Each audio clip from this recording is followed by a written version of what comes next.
I live in southern Ohio, near the Ohio River. A few friends and I decided to go explore an abandoned hospital which backs up to a giant hill in a large forest across the river in Maysville, Kentucky.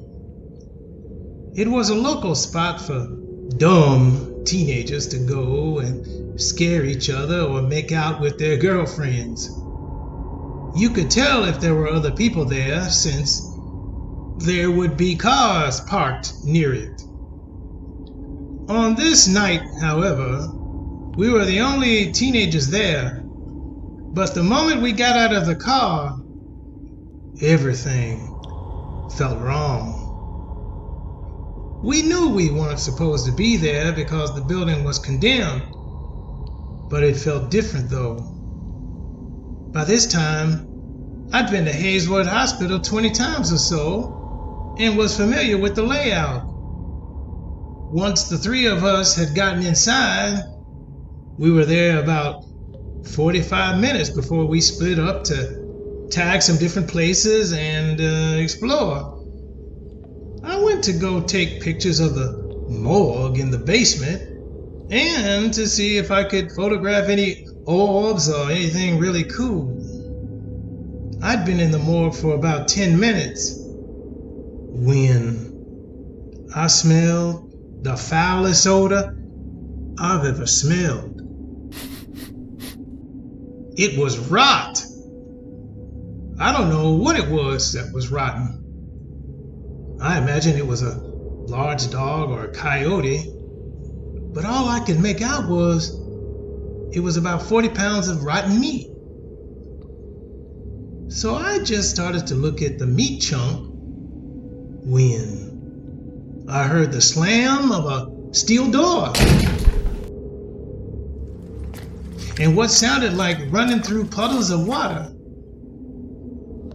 This meant whatever it was in the basement with me, because the floor had about 3 inches of water standing in it. So naturally, I figured it was my friends playing a prank on me. That was when I decided to get them back and scare them before they could scare me.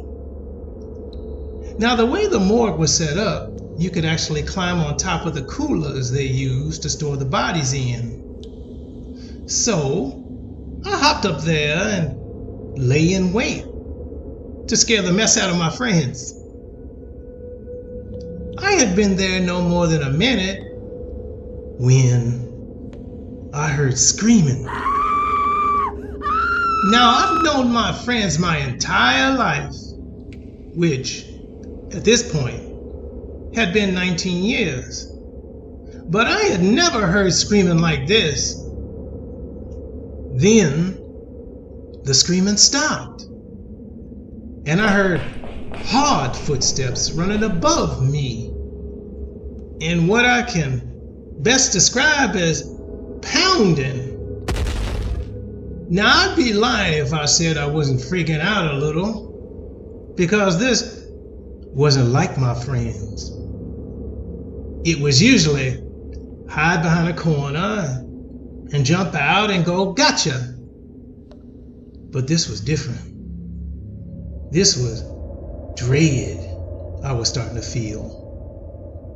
As I continued to lie there, about 5 minutes passed when I heard panting and footsteps in the water. They were getting closer. That was when I smelled wet dog. But it wasn't just wet dog I was smelling. I was smelling that same smell of rot too. Then another steel door slammed, and I could tell it was the same door I had passed before I had got to the morgue door. The panting was even louder now. And honestly, it sounded more like a labored breathing and sniffing. Now at this point I was terrified. I tried to slowly back away from the edge of the cooler I was on so I could slip behind the wall the cooler backs up to, and drop into the boiler room. I was almost to the end of the cooler when I heard the morgue door slam open and break the tiles on the wall with the door handle. I was less than 35 feet from whatever was panting and smelling like death, and all I could do was think, run, run, run. I could hear sniffing. And then I heard the deepest, most menacing growl I've ever heard.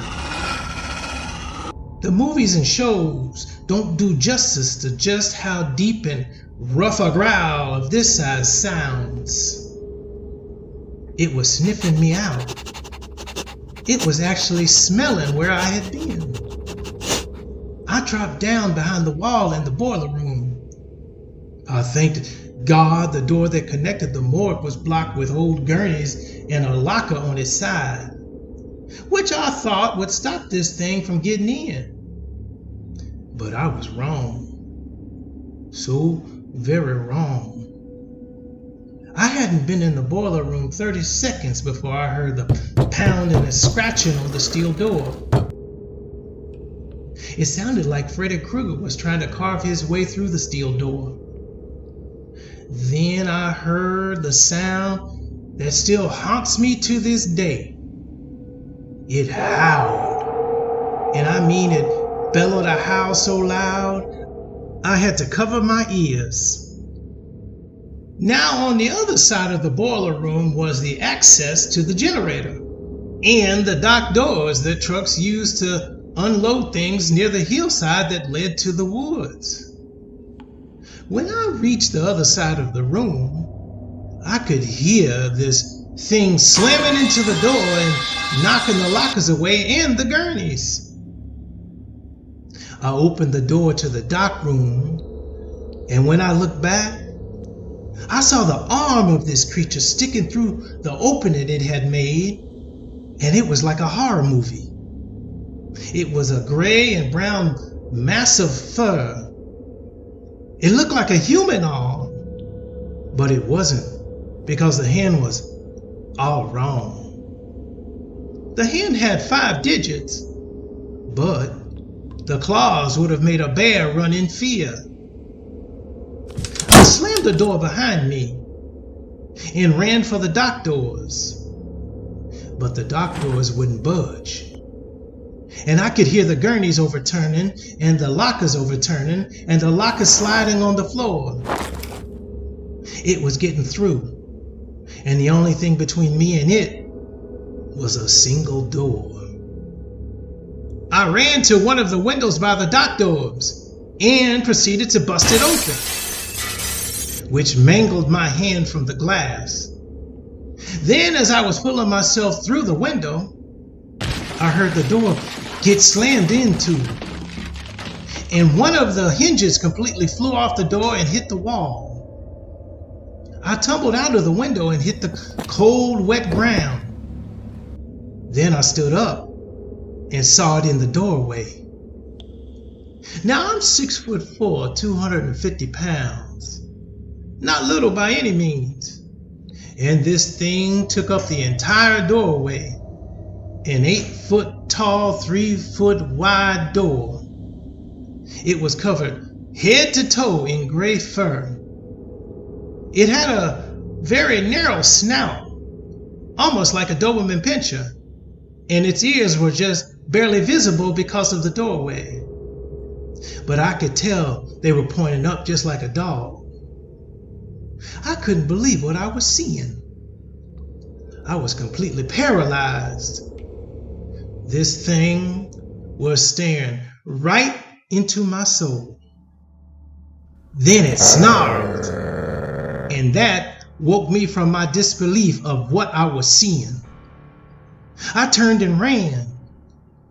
I ran up the hill into the woods to get around the hospital to get back to the street where the car was parked. I hadn't made it 25 feet when I heard it clawing to get out of the window. I knew I would never make it to the car this way, So I ran back towards the hospital where the fire escape ladder was. I had used the ladder before to climb to the roof to take pictures of the entire town. I completely skipped the first 3 rungs on the ladder and was now inside the enclosed part of the fire escape. Again, this thing howled, and I could feel waves of pure terror filling my body. My hand was killing me at this point, and I was getting blood on everything. Just as I reached the first floor window I could climb into, this thing slammed into the fire escape ladder, which knocked me down a couple of rungs. It leaped onto the outside of the fire escape and began clawing at my feet. Just as I reached the window, I felt it. Pain like nothing I've ever felt. It had grabbed just above my ankle and yanked, and in doing so, shredded my boot at the end of my jeans and into my flesh. I was able to pull myself into the first floor window, and I heard it push itself off the fire escape and head back the way it had come. Now I was dragging my left leg and trying to keep my right hand in my hoodie pocket. The entrance we came in from was only about 150 feet away down the main hall and around a left turn. Around halfway down the hall, I heard the steel door slamming again. I dragged myself down the hall, just trying to stay focused on getting out of this hellhole. Then the howling started again, and I could hear it getting closer. I made the turn and heard the pounding coming up the stairs from the basement. I made it to the entrance and I heard the patting of hands and feet on the floor. I made the mistake of looking back just as it rounded the corner, and it was running on all fours like a real dog. I bolted down the hill towards the street where the car was parked and realized the car was gone. They had left me. My only way of escape was gone. So I just zoned out and kept running down the hill. My leg was throbbing. My hand was in agony. And all I could think was, I'm going to be dog kibble. Finally, I made it to the first house I could find and ran full force into the door and began pounding on it like a crazy person. Thank God this little old lady was home, because she opened the door and I literally fell inside. Just before I kicked the door closed, standing up on 2 legs at the end of her driveway was this monster.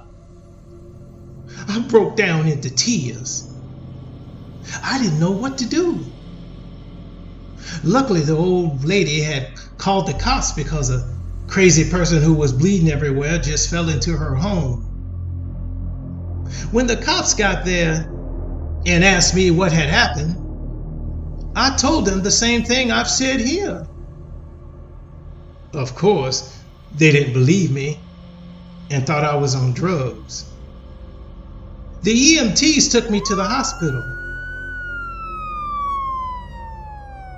And when they did the blood work and found no substance in my system, they then concluded I was attacked by a wild dog. I ended up with 36 stitches in my leg and 17 in my hand. I had to get rabies shots and tell the local wildlife officer my story. He informed me that they had had reports of wild dog packs running around the outside of town, ransacking garbage cans and killing some of the local pets. I informed him that it wasn't a pack of wild dogs. but he was a dog man. But they all just thought I was crazy. The only thing I had in my favor was the claw mark on my left leg. Even the doctors were confused about how a wild dog could make a mark like that. Now you know my story and know why I absolutely know we are not at the top of the food chain. I've never been back to Hayeswood Hospital, and I've deterred anyone from ever going there. That experience has haunted me for the last 11 years of my life, and it has made me into the overcautious man I am. I always have to know where every exit is when I walk into a building, and I always know where large clumps of woods are. This experience changed me forever, and it changed the way I look at the world we live in. Just because we all haven't seen something doesn't mean it doesn't exist. It just means some people haven't been hunted for their life. I have no doubt that what stalked me that night was the dog man. I know it in my bones.